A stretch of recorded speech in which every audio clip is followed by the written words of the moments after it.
இதை நீங்கள் எப்போ சொல்ல வேணும்? இப்போ நீ பிள்ளைகள் அங்கே போய் எல்லாம் வந்த அப்புறம்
வலைமட்ட பாராளுமன்ற அவர்கள் எங்களுடைய மண்டபத்தை நோக்கி வருகை தந்து கொண்டிருக்கின்றார்.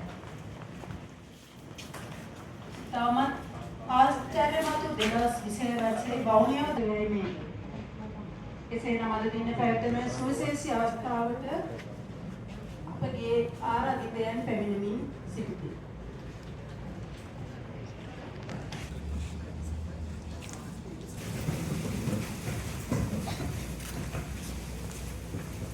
அமர்வுக்கு ஆயத்தமாவதற்கு முன்பாக வரவேற்புரையினை நிகழ்த்துவதற்காக எங்களுடைய வலயத்தின் உதவி கல்வி பணிப்பாளர் திருமதி சத்தியமூர்த்தி பிரதி செயலாளர் நாயகம் அவர்களே, திரு மதிப்புரிய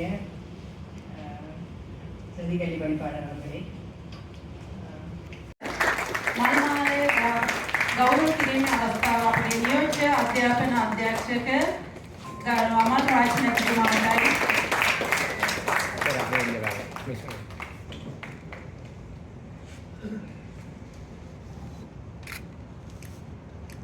எங்களுடைய இந்த வலயத்திலே மிக நீண்ட காலமாக அதிபராக கூட்டக்கல்வி பணி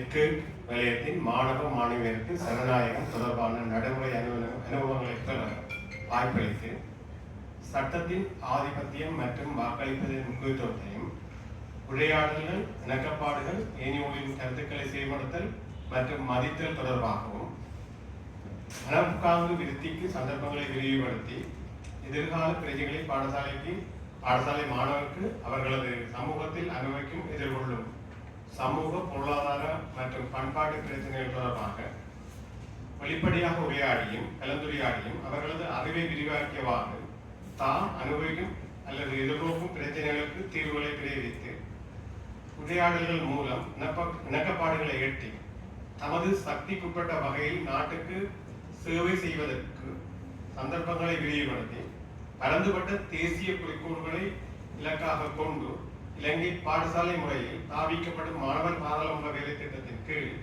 வவுனியா தெற்கு வலய மாணவர் பாராளுமன்ற அங்குரார்ப்பண அமர்வு 2026 ஆண்டு ஜூலை மாதம் 3ஆம் தேதி ஆரம்பமாகும் என்பதை அறிவிக்கிறேன். அவர்களை முன்மொழிகின்றேன்.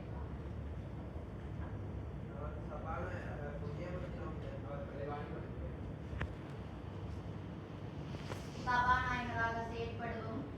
இலங்கை நாட்டின் சட்ட திட்டங்களை மதித்து யாப்பினை போட்டி பேணி மாணவர் பாராளுமன்றத்தின் சட்ட திட்டங்கள் சம்பிரதாயங்கள் பழக்க வழக்கங்கள் என்பவற்றுக்கு கட்டுப்பட்டு நடப்பேன் என இதனால் சத்திய பிரமாணம் செய்து கொள்கிறேன்.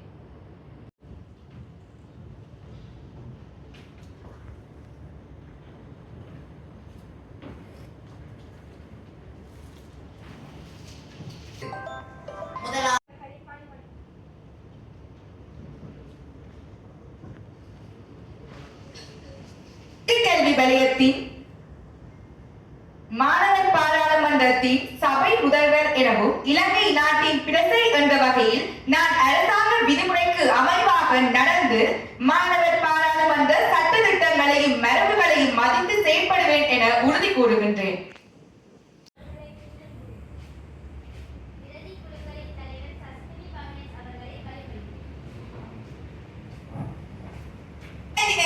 மாணவர் பாராளுமன்றத்தின் பிரதி குழுக்களின் தலைவராக செயற்படுவேன் எனவும் இலங்கை நாட்டின் பிரஜை என்ற வகையில் நான் அரசாங்க விதிமுறைகளுக்கு அமைவாக நடந்து மாணவர் பாராளுமன்ற சட்ட திட்டங்களையும் மரபுகளையும் மதித்து செயல்படுவேன் என உறுதி.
சபை முதல்வரை கேட்டுக் கொள்கின்றோம்.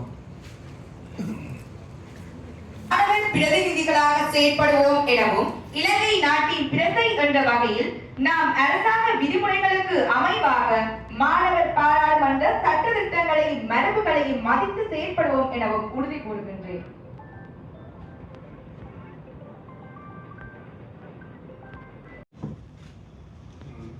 மாணவர்களை அனைவருக்கும் எனது காலை வந்தனங்கள். மாணவர் பாராளுமன்றம் என்பது உண்மையிலே நாங்கள் இங்கிருந்துதான் பாராளுமன்றத்திற்கு எங்களது பிரதிநிதிகளை நாங்கள் அனுப்பி வைக்கப் போகின்றோம். அந்த அனுபவங்களை முதலில் பெற்றவர்களாக மாணவர்கள் அந்த விடயங்களை முதலில் தெரிந்து கொண்டவர்களாக தங்களது செயற்பாடுகள் எவ்வாறு அமைய வேண்டும் என்று விளங்கிக் கொண்டவர்களாக இந்த பாராளுமன்றத்துக்கு எதிர்கால சந்ததியினர் செல்ல வேண்டும் என்ற நோக்கத்திலே தான் இந்த மாணவர் பாராளுமன்றத்துக்கான முன் அனுபவம் உங்களுக்கு வழங்கப்படுகிறது. இந்த செயற்பாடுகளூடாக நீங்கள் பெற்றுக்கொள்ளும் அனுபவங்கள் எதிர்காலத்திலே உங்களை நீங்கள் ஒரு சமூகத்தின் தலைவர்களாக விளங்கும் பொழுது இலகுவாக நீங்கள் செயற்படக்கூடியதாக இருக்கும். அதாவது உங்களது பாடசாலை, உங்களது பிரதேசத்தில் உள்ளவர்களை புரிந்து கொண்டு, அப்பொழுது நீங்கள் பாடசாலைக்கு இடையிலே ஒரு புரிந்துணர்வுகளை ஏற்படுத்தியிருக்கிறீர்கள் வலையமட்ட பாராளுமன்றத்தை பொறுத்தவரை. அந்த புரிந்துணர்வோடு பிரச்சனைகளை விளங்கிக் கொண்டவர்களாக நீங்கள் பாராளுமன்றம் செல்வீர்கள். எங்களது எதிர்கால சந்ததி அவ்வாறான ஒரு சந்ததியாக மாற்றியமைக்கப்பட வேண்டும் என்ற அடிப்படையில் தான் இந்த மாணவர் பாராளுமன்றம் பாடசாலை மட்டத்திலே ஒழுங்கமைத்து நடாத்தப்பட்டு கொண்டிருக்கிறது. நீங்கள் உங்களது பிரச்சனைகளை இனங்கண்டு அந்த பிரச்சனைகளுக்குரிய தீர்வுகளை உங்களது பாராளுமன்றத்தினூடாக கொண்டு வரப்பட்டு அதை நடைமுறைப்படுத்துகின்ற பொழுது, பாடசாலை மட்டத்திலே நீங்கள் அவ்வாறு செய்கின்ற பொழுது பாடசாலைக்குரிய சிறந்த சூழல் உருவாகும், சிறந்த ஜனநாயக பண்புகளோடு அங்கே சகல மாணவர்களது தேவைகளும் நிறைவேற்றப்படும். அந்த அடிப்படையிலே தான் இன்று இந்த மாணவர் பாராளுமன்றங்கள் பாடசாலைகளிலே ஒருங்கிணைக்கப்பட்டிருக்கின்றன. அதே போல வலயமட்ட பாராளுமன்றம் சிறந்த முறையில் செயல்படுமாக வலயத்தினூடாக பெரிய மாற்றங்களை உங்களால் ஏற்படுத்த முடியும். சிந்தனை சம்பந்தமாக ஒவ்வொரு மாணவர் மனத்திலும் உள்ள பிரச்சனை பயனை எதிர்கால சந்ததிக்கு ஒவ்வொரு பாராளுமன்றத்திலே எவ்வாறு இந்த அமர்வுகள் நடைபெறுகின்றது, அவை சம்பந்தமான அனுபவங்களை பெறுவது மாத்திரமல்ல, உங்களது மட்டத்திலே நீங்கள் சிறந்த செயற்பாடுகளை முன்னெடுத்து ஒரு சிறந்த சமூகத்தை, எதிர்கால சமூகத்தை கட்டி அமைக்கக்கூடியவர்களாக நீங்கள் மாறுவீர்களாக இருந்தால் மாத்திரம்தான் நாங்கள் எதிர்காலத்திலே நீங்கள் எங்களது இலங்கை பாராளுமன்றத்துக்கு நீங்கள் தெரிவு செய்யப்பட்டு செல்வீர்களாக இருந்தால் சிறந்த சேவையை ஆற்றக்கூடியவர்களாக சமூகத்தின் பிரச்சனைகளை இனங்காணக்கூடியவர்களாக விளைவீர்கள் என்று நான் நம்புகிறேன். அந்த அடிப்படையிலே இந்த செயற்பாடு, இந்த மாணவர் பாராளுமன்ற செயற்பாடுகளை பற்றுறுதியுடன் நீங்கள் முன்னெடுத்து சென்று வலய மட்டத்திலே உங்களது தீர்மானங்களை நிறைவேற்றக்கூடியவர்களாக நீங்கள் மாற வேண்டும். தனியே இன்றைய நாள் நிகழ்வு மாத்திரமன்றி தொடர்ச்சியாக உங்களது செயற்பாடுகள் அவை சிறந்த முறையில் அமைகின்ற பொழுதுதான் அது உங்களுக்குள்ளேயே உங்களுக்குள்ளேயே உங்கள் சம்பந்தமான ஒரு மாற்றத்தை பெற்றவர்களாக இருக்கிறீர்கள்.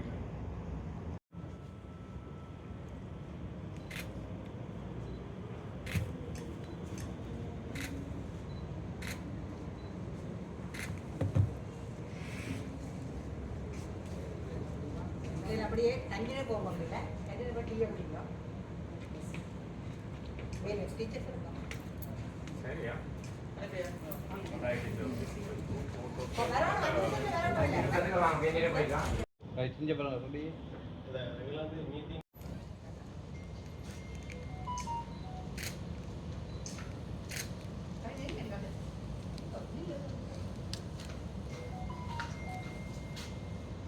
மீட்டிங் கிட்ட வாங்க.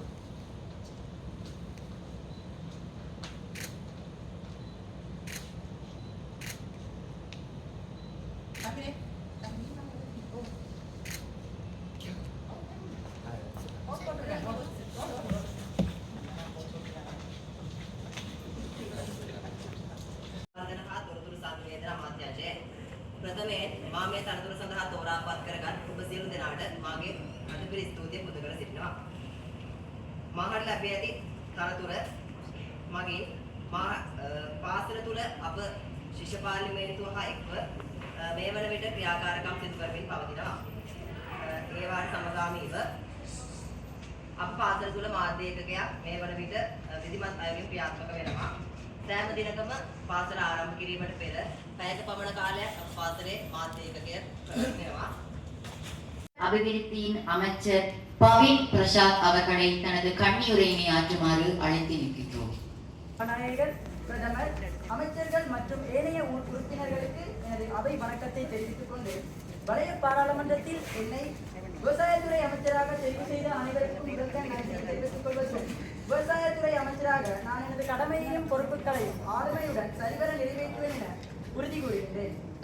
உரை இடம்பெற உள்ளது. அந்த வகையில் முதலாவது பாராளுமன்ற உரையினை நிகழ்த்துமாறு நாம் அழைத்து நிற்பது Gayatri Jayakumar. of duty. In a school parliament, we are represented with many avenues of service, from sports to infrastructure, from arts to academics.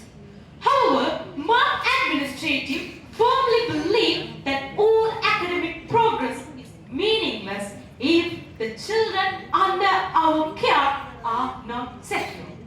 Therefore, we dedicated our entire mandate, our resources and our energy to a single non-negotiable sector: the absolute safety and protection of our students.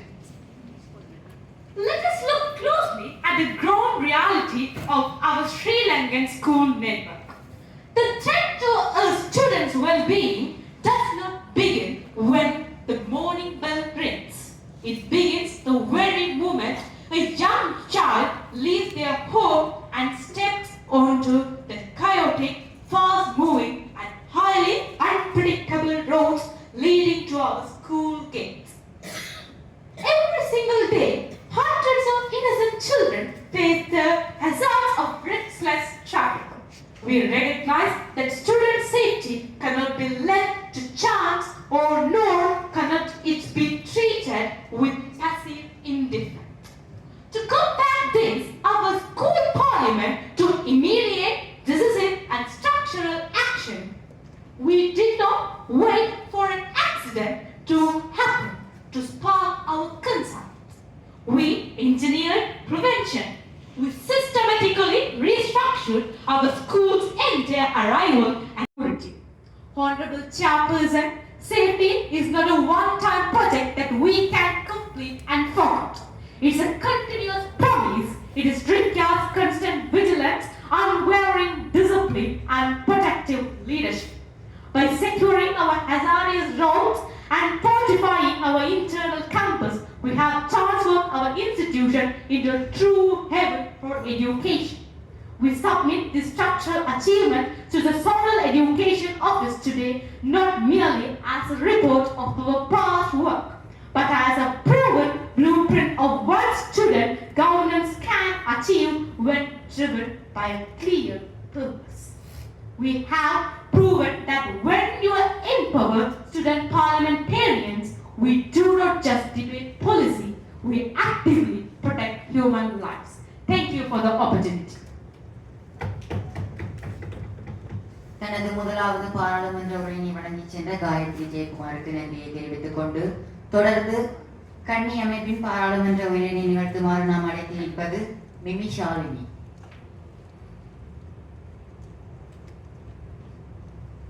உறுப்பினர் அவர்களுக்கு இனிய காலை வணக்கம். எமது பாடசாலையில் வறிய மாணவர்கள் பிரச்சனைகள் உள்ளது. உணவு தேவை பூர்த்தி செய்வதற்காக மிகவும் கடினமாக உள்ளது. தொலைவில் இருந்து நடந்து வரும் மாணவர்கள் பிரச்சனையாக உள்ளது. உரிய அமைச்சர்கள் இவற்றை கருத்தில் எடுத்து சிறந்த தீர்வை வழங்குமாறு தயவாக கேட்டுக்கொள்கின்றேன். நன்றி. நன்றியை தெரிவித்துக் கொண்டு இப்பாராளுமன்ற அவையானது எதிர்வரும் 5ஆம் தேதி வரை சட்டபூர்வமாக ஒத்திவைக்க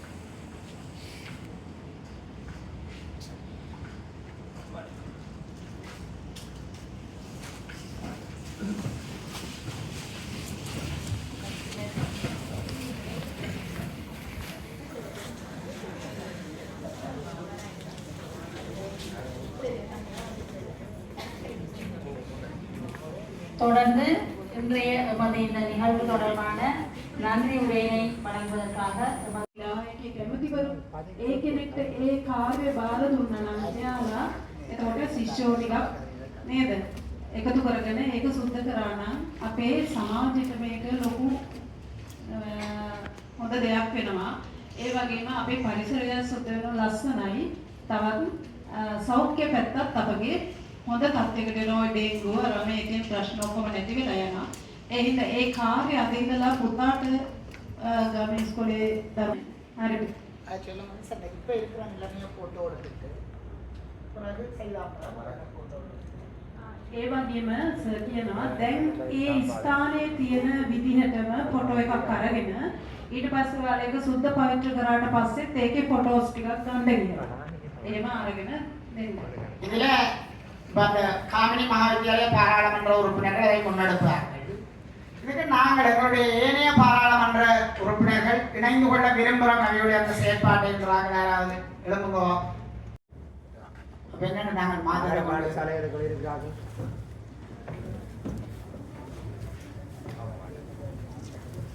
ஒரு දැන් මේ වෙලාවේ සර් කිව්වේ ඔයාලා ওই වගේ තව සමාජ කාර්යයන් වලට ඉස්සරහට කරන්න පුළුවන් ඒ සඳහා ඔබ ඉදිරිපත් වෙනවා කියන එක. ඒ වගේ දැන් අපි ඒ කිව්ව දේ විතරක් නෙමෙයි තවත් වර්ගයට පේන අපි කරලා යුතුයි කියලා හිතන දේවල් තියෙනවා නම් ඒවා කරන්න. வாழ்த்துக்கள், நன்றி. இருங்கோ. என்னடா நாங்கள் அதை ஒரு முன்மாதிரியாக எங்களுடைய வலய பாராளுமன்றத்தின் செயற்பாடாக ஒட்டுமொத்தமாக அனைத்து பாராளுமன்ற உறுப்பினர்களும் அதை காமினி மகாவித்யாலய பாராளுமன்றம் முன்னெடுக்கும். நாங்கள் எல்லோரும் இணைந்து கொள்வோம். எப்ப இந்த மாதம் 23ஆம் தேதி பரீட்சை முடிவடைந்து விடும். 7 இருக்குமா? 23ஆம் தேதி முடிஞ்சு எக்ஸாம். எல்லா பாராளுமன்ற உறுப்பினர்களும் நீங்கள் பாடசாலை அதாவது என்னென்னா டெங்கு ஒழிப்பும் அதாவது சுற்றாடல் மீள் சுழற்சியும் என்ற அடிப்படையில் என்ன திண்ம கழிவு முகாமை என்ற அடிப்படையில் எல்லா அமைச்சும் சேர்ந்து எல்லா பாராளுமன்ற உறுப்பினர்களும் இணைந்து நாங்கள் அந்த காமினி மகாவித்யாலயத்துக்கு முன்னான அந்த சூழலையும் அதற்குரிய அந்த அதாவது பஸ் ஸ்டாண்ட் அந்த புது பஸ் ஸ்டாண்டுக்கு காமினி மகாவித்யாலயம் என்ன அதோட நாங்கள் டெங்கு விழிப்புணர்வு தொடர்பான ஒரு துண்டு பிரசுர விநியோகம் அப்போ அதை நாங்கள் அந்த வீதியால் போகிற மக்களுக்கும் கொடுப்பதோடு அதை சூழல் இருக்கிற அந்த ஏழை சூழலை நாங்கள் சுத்தம் செய்வதனூடாக எங்களை செயற்பாடுகள் நடக்கப்படும். இதை நீங்கள் பேர் என்ன செய்யலாம்னா உங்களோட பாடசாலைகளை அண்டிய பகுதிகள் பாடசாலை அயல் சூழல் நீங்கள் என்ன செய்யலாம்னா விழிப்புணர்வுக்கு உட்படுத்தி அதே செயற்பாடுகளை முன்னெடுக்க முடியும். வேற ஏதாவது நீங்கள் முன்வைக்க விரும்புகிறீங்களா? வேற ஏதாவது ஒரு செயற்பாடு 10 அமைச்சும் இருக்குது. ஒவ்வொரு விதமாக சிந்திக்கலாம். சமூக நல்லிணக்க அமைச்சும் பண்பாட்டு அலுவல்கள் அமைச்சும் மேற்கொள்ள முடியும். வேண்டாம் சிங்கள மாணவர்களும் சிங்கள மொழியில திருக்குறள் எழுதுகிறார்கள். அது தொடர்புடைய ஆர்வமாக இருக்கிறார்கள். எனவே திருக்குறள் எவ்வளவோ நல்ல அறக்கருத்துக்களை நன்மைகளை சொல்லுகின்ற ஒரு விடை. எனவே அது மாணவர்கள் மத்தியில் ஒழுக்க பண்புகளை விழுமியங்களை முன்னிலைப்படுத்துவதால அது சார்ந்த விடயத்தை எதிர்காலத்தில் முன்னெடுக்கலாம். அது தொடர்பாகவும் சிந்திக்கணும். තවත් සර් කියන්නේ තිරුකුරල් කියන ඒවා ටික සිංහල දරුවන්ටත් ලියන්න කියවන්න පුරුදු වෙන ඒවා සංස්කෘතික අමාත්‍යාංශයේ තියෙනවනේ ඔයාලගේ ඇමතිවරු ඉන්නවනේ එයාලා හරහා ඒ දරුවන්ගේ දක්ෂතාවයන් ඉස්සරහට අරන් ඉන්න කටයුතු කරන්න කියලා ඒවා ඉදිරියේදී ඒකට ඒ කියන්නේ සහෝදර පදනම කියලා අපි කියන සහෝදර සංගමය ඒවා හරහා සහජීවනය කියන ඒ දේවල් හරහා අපේ මේ දේවල් අපි දරුවන්ගේ හැකියාවන් ඉස්සරහට අරන් ඉන්න තමයි කටයුතු කරන්න යන්නේ. ඒ වගේම ඩෙන්ගු ගැන සර් කිව්වා ඩෙන්ගු මේ ලංකාවේ ඉතාම සීක්‍රේට් ඉතාම ඉක්මනින් භයානක රෝගයක් කියලා දන්නවා. ඒක පැතිරෙමින් තියෙනවා. ඒ හින්දා ඒ ඩෙන්ගු